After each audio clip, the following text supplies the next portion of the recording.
I had a lot of daddy pain. You know, my father Wow. is a legend. Yeah. You know, he's a legend. But being a past that But kid ain't easy, BPK, bro. you know, I've been there. it was rough, man. I really had a lot of pain. I had a lot of hurt, pain, anger, resentment towards my dad, and so I was looking for fulfillment from that in women and and alcohol. I was a police officer in Prince George's County for 7 years, and when I tell you, like, I couldn't go to sleep without drinking. I couldn't go to sleep without drinking, and I couldn't go to sleep without having sex with somebody. I had to have sex with somebody. Was some of it? Do you think any of that was tied to the mental warfare of that kind of profession as well? Because I can imagine that's a high stress. It is profession. And so when I first got on, one of my friends told me, he said, I didn't drink it before that. I was 23. I didn't really drink like that. I wasn't like a drunk guy or whatever. I didn't drink. But when I joined, he said we went to what was the lodge of the Fraternal Order Police, FOP lodge, and you know they always just kind of go hang out, whatever. He said, "You want to drink?" I said, "No, man, I don't drink." He said, "Oh, I give you 6 months of doing this job." I had just graduated from the academy. He said, "You gonna drink?" And I did, and I did bad. I went spiraling down. You know what? That's another thing, and that's one of the things that I want to bring in when we start to wrap into some of the lessons from this.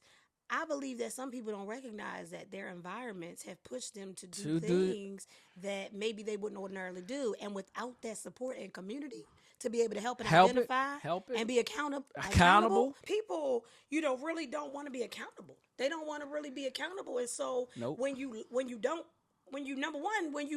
bear your burdens to one another. Absolutely. Let me tell you something. Any agenda without accountability is self-destruction. Absolutely, 100%. You are asking how do you run your own self? Even the government has checks and balances. 100%. That man is trying to tear him down. It's the problem. It's the problem. It's a big problem. You need accountability. 100. You need people in your life who can keep you accountable. How did you become that person though, Josh? Because when you gotta admit that you got something going on, that's the hard part. Most of the people don't know how to get to that step. And I think accountability is so key. I think for me, I had to realize who I had to surround myself with, and I think that's the start of it. Because if I'm trying to get out of something that you don't have a problem with doing, I can't keep hanging around you if I'm trying to break something. Like if I'm trying to break drinking, or if I'm trying to break not looking at women, or whatever the case, but that's what you do. Mm-hmm. Like, and it's my struggle, but not you. But you don't see a problem with it. My daddy used to tell me, you're surrounded by your standard. Oh my Lord. If you always around miserable people, being miserable is the bar for you. If you always around broke people, being broke is the bar for you. Absolutely. But when you get around healed folk, when you get around delivered folk, when you get around folk that got some money in their pocket, and you start aspiring to other things, you got to surround yourself by your standard. And that's what the people who would say to me, no. Like, no, not today. Or we're not going there. Yeah, like we're not going there. We're not going to Jasper's. Yeah, listen. No, keep me away from Jasper's, bro. Don't listen. Everybody, don't know. Nobody needs to go to Jasper's. Nobody needs to. They need to close Jasper's now. Lord we love mercy. Jasper's, but Lord knows it doesn't serve this day. People say, "Well, it ain't Jasper's, it's the people." It's both. Child. It's both. Okay. But there's some places you can't go. Yeah, you can't go. I had to stop going certain places. I had to stop talking to certain people. I had to stop watching certain things. I had to stop listening to certain things. Like, this is the stuff that nobody wants to deal with because they say it's too churchy, it's too holy, spooky, Holy Ghost. But the stuff that you put into yourself is the stuff that's going to come out of yourself. Oh my God. And the stuff that I was putting in, from the music to the TV shows to the podcast to the conversations that I was having, to the people I was even the people who I was even in that period that I was even allowing to vent, for me to be an opening ear to listen to their problem. I had to even be careful of that. Absolutely, because if you allow people to dump their trash on you, you'll become contaminated. I'm trying to tell you, in that period, I had to say, whoa, I can't help nobody broken.